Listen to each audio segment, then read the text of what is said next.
Hello and thank you for joining me. I'm Heather Forgan of stampwithnellie.com. I'm an independent Stampin' Up demonstrator based in the UK.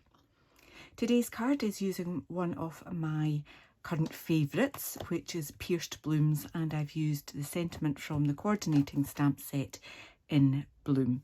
And this is a fancy fold that I think is called a corner flip fold. So it just goes like that. Quite nice. Just something a little bit different, isn't it? So just standard card base size, which for me is 10.5 by 14.5 centimetres. And I've got some layers on the inside with a little pierced bloom there as well, and echoing those layers on this piece here and down here as well. So I'm going to show you how to do this if I can remember. All of the products that I'm using and the dimensions will be in my blog post. There'll be a link to that blog post in the description bar below.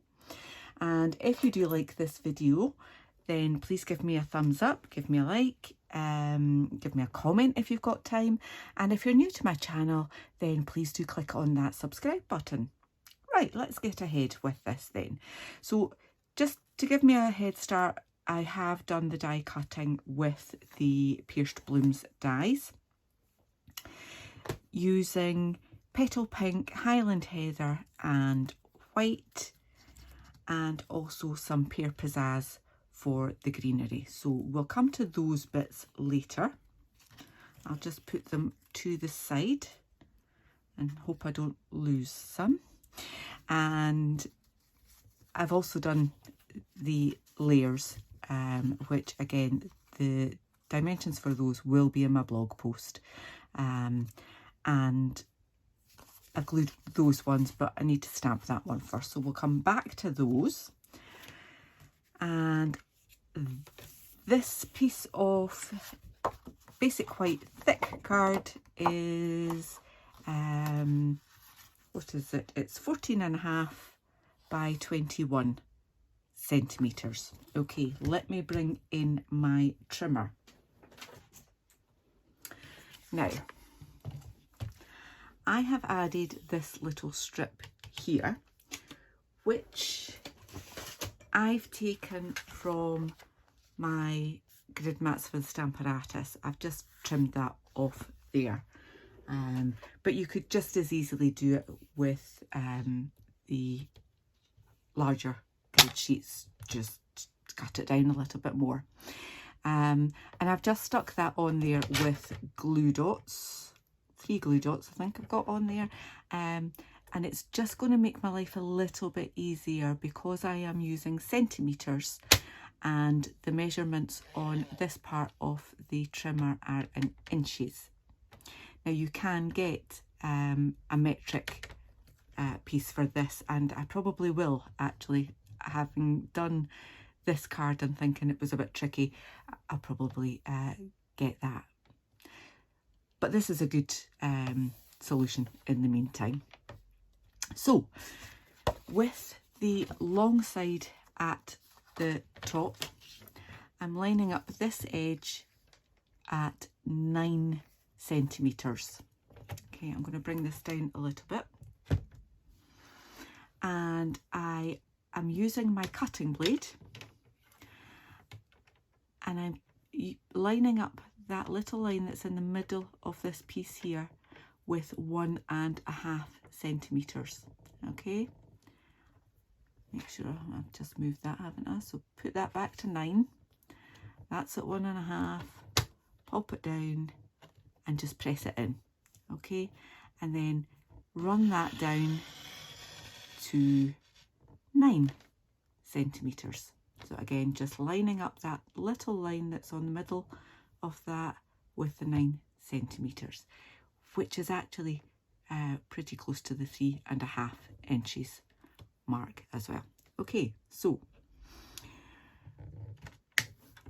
lift that up. So we've got one line there, turn it that way, and again line it up at 5.5 inches, and that should mean that that blade goes in where we left off at 9 centimeters, and push that back up until that little line is at 1.5 centimeters again. Okay, now this is going to be the front of my card. So I'm going to score this at my usual 10.5 centimeters, like so. Take this out of the way, bring in my bone folder, and I'm going to fold along that score line, making sure that my edges meet up. Okay, and then just burnish that line. Okay, now this is the flip part, and basically I want to line that edge up with that side of the card. Just because I'm using thick card, you do have to give it a bit of a squeeze to go in. Burnish that, and then burnish that one as well, and there you go, you've got your flip card mechanism. Whew. Glad I remembered what I did. Okay, so and just run my bone folder along those cut lines as well, just to make sure everything's nice and crisp. So it's just assembly, and as I said, I've already done quite a bit of that. So just bring in my adhesive of choice, which is multi-purpose liquid glue. Obviously you can use whatever adhesive you prefer. Stampin' Up do have a great range of adhesives, so that there's something for every project and something for everyone's preference. Got my layers on the inside. I'm going to put this piece on here.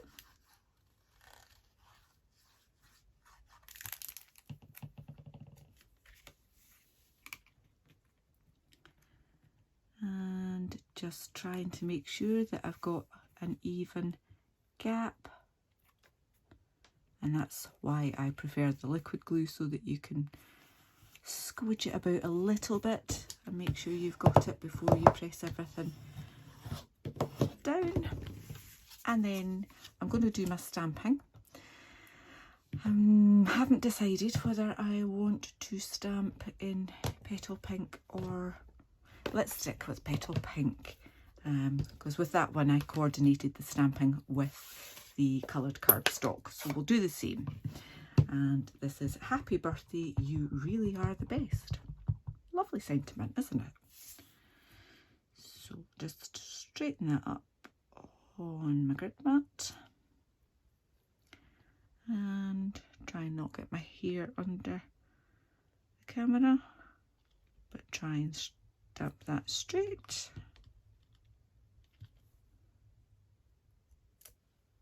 Hey, that'll do. Lovely. And then it's just a case of gluing that to the centre of the coordinating card. Straight, Heather.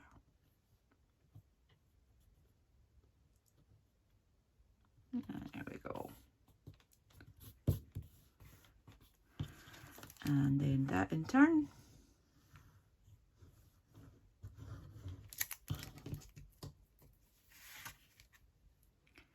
goes on here and lines up with there to there and also lines up there with there.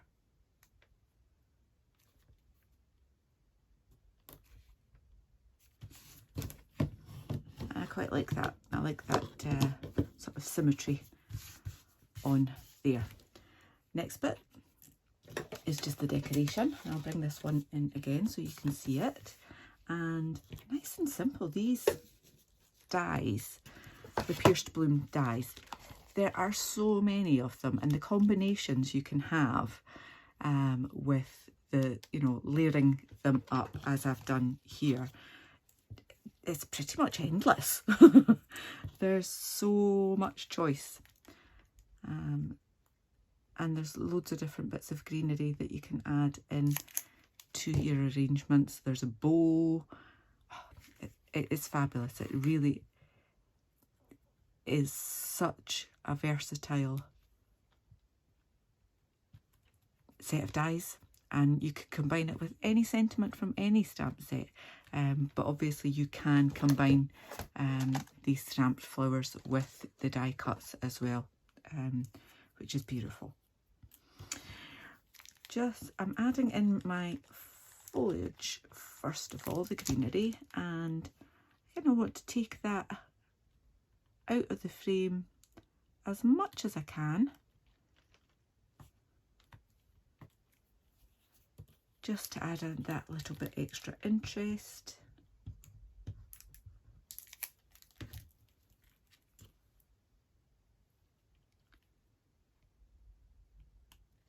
Oops. There you go. Happy with that. Right, now assembling the flowers dead easy as well, so I'm keeping these fairly flat because there's quite a lot of bulk there to go in your envelope anyway, but obviously if you're adding the flowers to something different, then you can use your bone folder and curl these to just add that extra bit of dimension as well.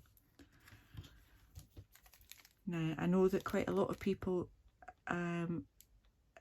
quite like to use glue dots when they're assembling these flowers as well, because they've got the piercing on it. Sometimes the liquid glue will come through, so your glue dots might be a little bit neater.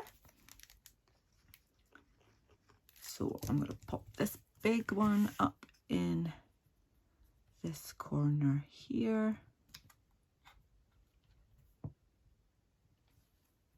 just in the center there, and we'll put this guy over here. They're going to overlap, that's fine by me. And last one,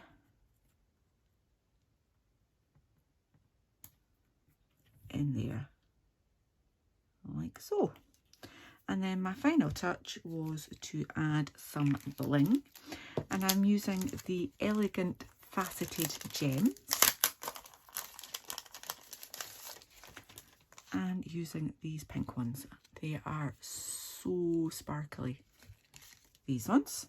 And get my take a pick tool. They've got glue dots on the back, they're self-adhesive, so that's perfect. And you can mix and match. I'm going to stick with, oops, I don't know where that one went. Let's try that again. I'll find it stuck to something else in about 2 weeks' time. Oh, in fact, no, I see it. It's sitting on top of my dies. But there we go. So 3 of those on there. 2 pretty corner fold cards that fit in standard C6 envelopes, which you can also get from my store. All the products that I have used, links to those products in that blog post, link to that blog post in the description bar below. Thank you so much for watching. Until the next time, take care. Bye bye.